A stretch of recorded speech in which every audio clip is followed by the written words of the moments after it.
İştdən neri tur. Köpni körgən, hayatның türlük sınaqlarda sıx-soğuqlarını başdan keçirgən Böre ata ballarga hayat mizanından ügüt bermekçi boldu. Küllərdən bir küni Böre ata ballarga hayat mizanının ən mühim dərisini beriş ümidide ularını yığıbdı. Böre ata ballarını ilib vadadaki ən egiz töpülükki çıqıbdı və ballarga pəstiki macıralarga nəzər selişqi buyurubdu. Həmmə üstüdə turub vadi işçideki macıralarga diqqət qilishqa başlabdı. Şu əsnada Böre ata avlatlarga şundaq debdi. Ballarım, avı qoylar topunu gördüңlarmı? Ballar. Hə, gördük. Böre ata. Bilib qilinglar, qo'y go'shining ta'mi lazzatlik, yeyishga bakmaplik. Böre ata so'zini davomlashtiribdi. Yana avu padichini ko'rdinglarmi? Balalar, ko'rdik. Böre ata debdi. Həbbəlli, sizlar onun qo'lidagi kaltakda nazar aylanglar. U ham xatarlik, ham og'riqi yomon.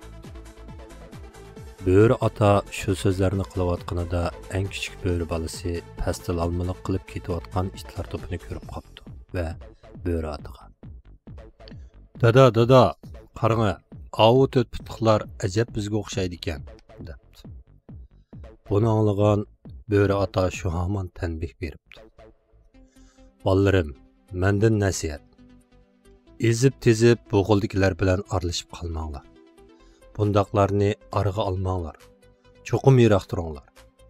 Chunki biz nima tartquliq tartgan bo'lsak, dal mushiningdek bizga o'xshash ko'ringan, ammo bizdan bo'lmaganlardan tartib keldik.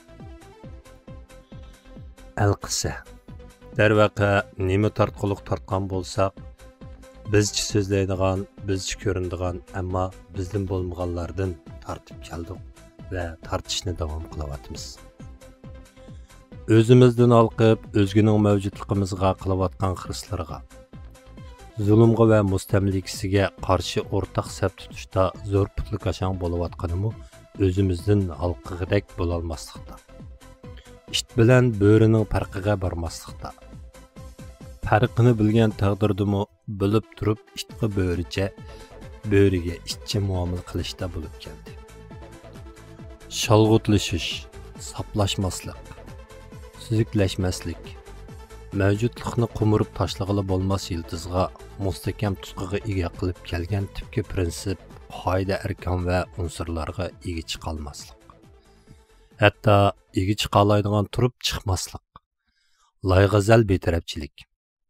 Bir butun millatning tubki hayot falsafasiga ko'ra yashash va hayot mizoni tiklashdek aqalli talabga uyg'un inson bo'lish shartini hozirlamasliklar tirnoq ichida an'analashdi.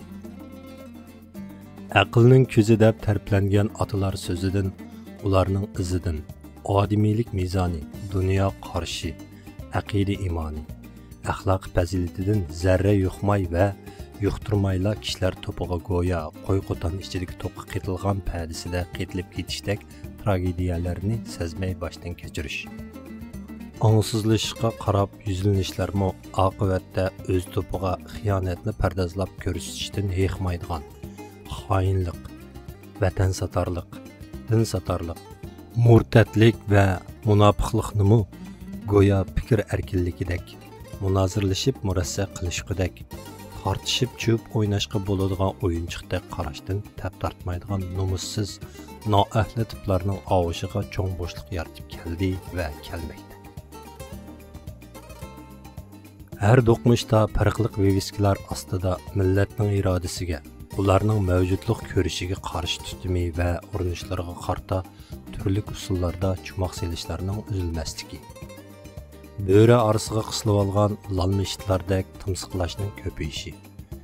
Eng halqiliq paytlarda böre qiyofatiga kirib olgan asli yuzini oshkora qilib dushmanning chiroyiga kulki yugurtishga yaraydigan shuar va harakatlar bilan qarshimizga chiqish orqali abdi basharsini oshkorlashga jur'at qilgudek bosqichga kelish qatorliqlarni ma'lum ma'nida ovlaydigan to'plumdan ovlanadigan to'plumga aylanib kelishning bir ifodasi deyish ham mumkin. muhabbat nafrat iniq bo'lmaslik. Haqna qarshidan yo'qsizlashning tabiiy oqibati bo'lgan bu turli hodisalar garchi bir turkum haqiqiy vijdon ahllari tarafidan qarshilik ko'rsatilib kelayotgan bo'lsa-mu, o'rtaq sadoning amaliy harakatga yotadigan va imkoniyat yer beradigan doiradagi qarshilikning umumiyuzliklashmasligi bir fojia.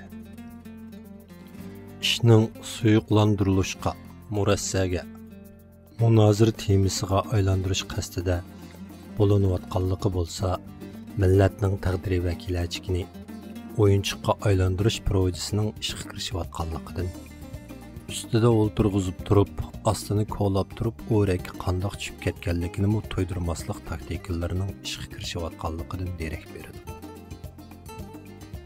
To'g'ri, nima tortquliq tortgan bo'lsak, bizga o'xshaydigan, ammo bizdan emaslarning sababi aralashmay tortib baxmadik. Shuning bilan birlikda aslida bizdan emaslarning qatorida ularning qilmishini ko'rib turib, sukut qilishlarning va qilganlarning aslisining qanchalik darajada ekanligini, o'timsiz ishni o'timli qilishdagi tuhfasining qaysi darajada qabohatlik ekanligini unutdik.